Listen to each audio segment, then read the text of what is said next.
Yo, what's up, guys? So this one is called. We're getting back to writing now. We're done with that.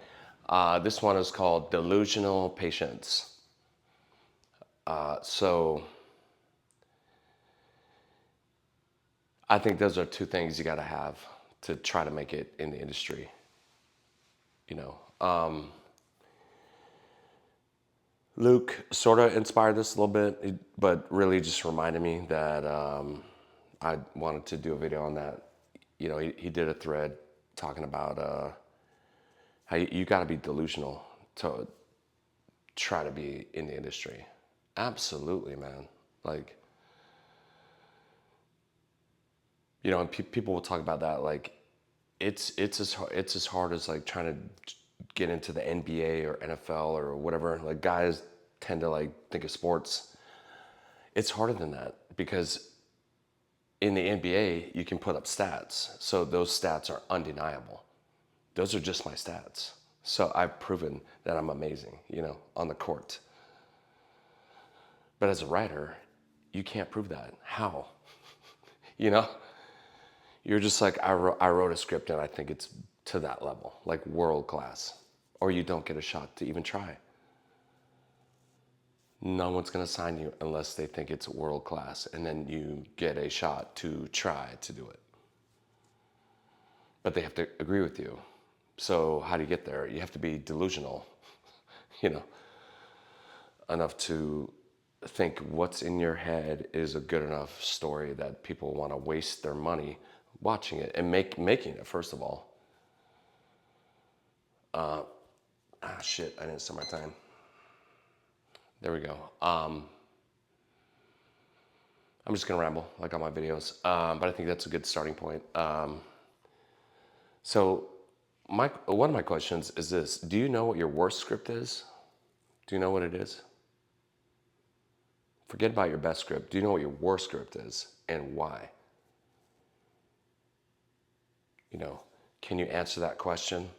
Then that might tell you ways that you're not delusional. So you have to be delusional, but you also got to be not delusional, is the point. You know what I mean? I know what my worst script is. I would never let anybody read it. And I failed kind of in a big way. For 800-pound gorilla producer, and that's my worst script. And I was so embarrassed. And but I know what some of my other scripts are that I know were,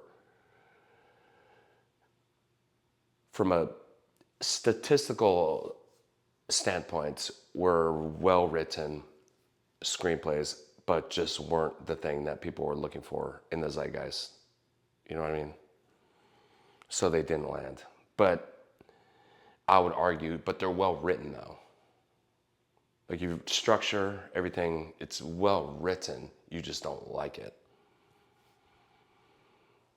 That's one thing that's hard about writing, is you gotta think of a story that is,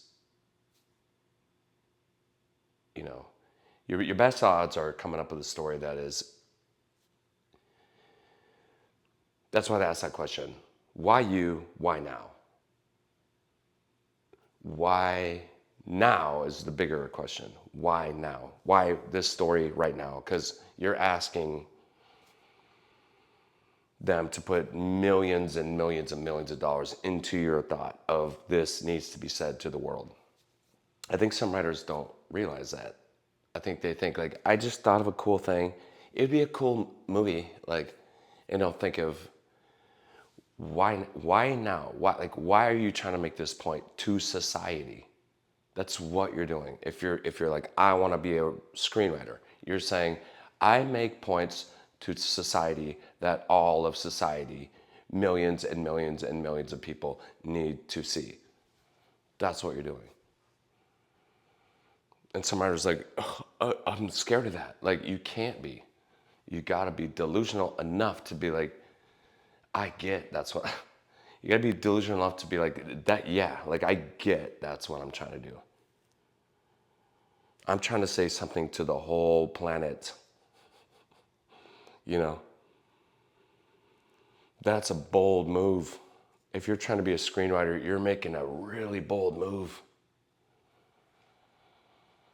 Okay, delusion, but try to encapsulate that so you can go do meetings and meet with these people. So you can tell, man, so, so when they meet with you that they're like, this seems like reasonable.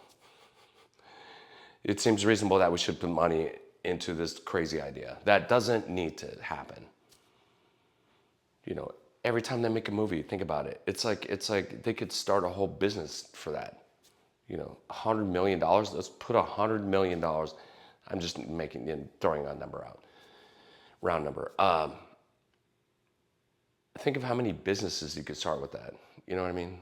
And you're like, I just want it to be like put into like my fantastical fantasy dream. That's a big ask, man. Like there's so many other things that people could do. Plumber, electrician, doctor, like real shit. Writers are trying to do fake shit, and a lot of writers are like, I don't get that. I don't understand how hard the industry is. And then we go into patience, because if you want to make it, it's going to take a really, really long time, man. Probably. And nowadays, I know the feeling, man, because I used to be there. I used to be there, where it's the feeling of you pulled the slot machine lever and you get the 7, 7, and the numbers rolling. You're like, oh my God, this might be it. Like a lot of writers live in that zone right there. Like the last number rolling around. Is it gonna land? And just going up and down with their emotions. And that's why a lot of writers are fucking crazy. Okay? That's the lifestyle. But honestly, nowadays, for me, I have the patience where if I went out with a screenplay, and I'm gonna go out with another one, I have the patience enough to where I'm not in that panicked mode. Goes out, okay, we'll see what happens. This is true. A lot of writers, you take your stuff out, the second it goes on the market, you're fucking panicked. Oh my God, I hope people love it. What the fuck? You know what I mean? And that's a really bad place to be in. That lack of patience, because it puts you in a position where a lot of people can take advantage of you. Like your whole life. This is why the contests and the services are successful.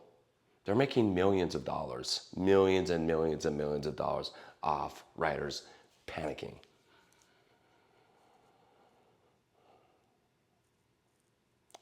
To me, that's crazy. That's wild, man. But it could be, it could be your reps taking advantage of you, because you're not present. You're just panicked. Should I sign this? I don't know. Like, oh my God, like this kind of shit.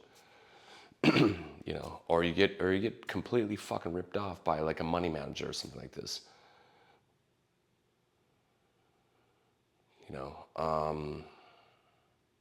I'm not trying to put her down. I'm not, but like an Alanis Morissette got ripped off for like 5 million. That's a lot of work to get ripped off for. And she's probably never going to get that money back. I'm not trying to pick on her. She's a really nice lady. I met her. Played bongos at her house, kind of shit. But I mean, I just felt so bad for her, for getting ripped off for so much work. And the industry is a dangerous place from every direction, from your money to you as a physical person. I'm talking about me too for half a second. That, like that shit like that. It's Hollywood is a dangerous environment to step into. Like, so I'm not gonna go super dark. I'm just saying, like, be patient. Like, if you can get that quality, like when you've won is when you send a script out and you're not stressed at all. You're like, it's going out. I don't need it to land. I hope it does, but I don't need it to. But we'll see what happens. So I'm clear-headed, so I know if it's a good deal, and I know, what to say to that, because it could be a monumental decision for you in 15 minutes. Let me say that.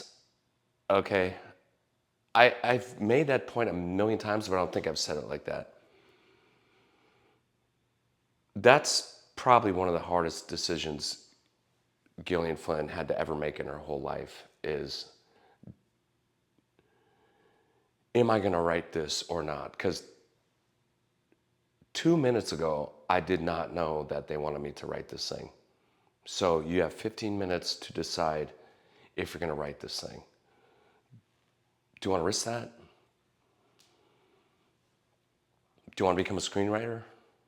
That was not on the table.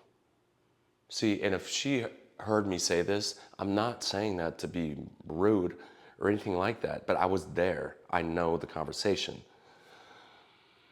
And I am saying I knew that that was a big obstacle for her. I knew that was going to be like, what? I have to decide right now if I want to write this? What about? See, I know the story because I was there. So in those moments, yeah, man, like you have to be present enough to make these decisions and be patient and be calm and this kind of stuff, because you might end up in a situation like that where they're like, the deal is only good for another 10 minutes. So decide. You're doing this. I don't know, man, but let me think about it and let me make the best decision for my whole life. Because this is one of those moments. See, if you're all worked up about like, oh my God, did I place in a contest? When you get into the real industry, you're gonna have shit to deal with that is way bigger problems, higher class problems, is how a lot of people would put it. Where am I at time-wise? So, I hope those high class problems happen for you, but I would practice being patient so that when you hit those moments, you're able to make the best decision for yourself, because you might not have a bunch of time to figure it out, and your agent is like, it's up to you, man. Like, it's your, like, I set this all up for you, but you're the one who has to make the decision on this. I don't know. That's what I said. Go talk to your husband about it. I mean, some people might see that as rude, but I don't think it was. I think in a high pressure scenario like that, who else do you trust? Like, whomever. Go talk to, go run this past someone you super trust, whoever that is. Because you're making a career defining decision in the next 10 minutes.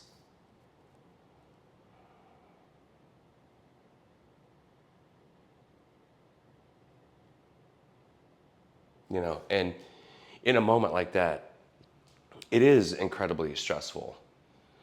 But, you know, we were like, we need to keep our heads together and be focused so that we don't mess this up. And just trying to think of all the problems that could happen out of this going that way. Doing a deal like that is crazy stressful. That's part of the point there.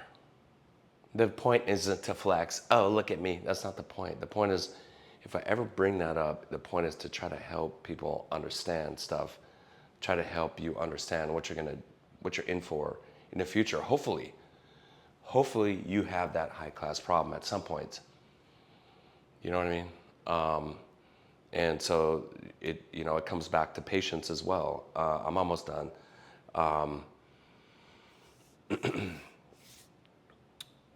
You need that delusion to drive you, and then you need the patience to be able to ground you to make the right decisions when you have those opportunities. That's my point. Does that make sense? I think it does. So best of luck out there, and you know, like test yourself when you're going out. The next time you go out with the script, ask yourself, am I like you're waiting, you look at your email like every fucking half a second, like where is anybody? Like, test yourself. Are you just like they'll get to me? If they loved it, maybe I'm on a trip or something, I'm not by my phone. My agent will call me, my manager, whatever, if it's a big deal. So calm down, dude. Because if you're in that state of mind, you'll sign anything. You see what I'm saying? You'll sign your life away. Sign right here. You just signed a death sentence, bro. What are you doing? You just said, I will let them kill me. What are you doing? Calm down. Okay, so anything else there? Yeah, that's it. Just you need both of those so that you and you got to practice it, or it won't work, or you'll think you're in that place. You're like, I am patient, and then your script goes out, and you're like, I'm fucking terrified. Do you want to live in that your whole life like that? Like that's one thing. Let me end right here.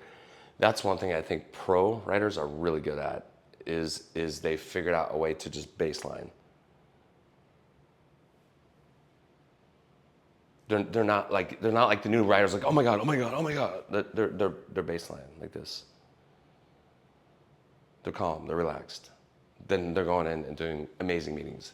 Bam, it's this, do. And then people trust them with millions and millions of dollars. Okay, I'm out. That's it. Peace. Good luck, guys.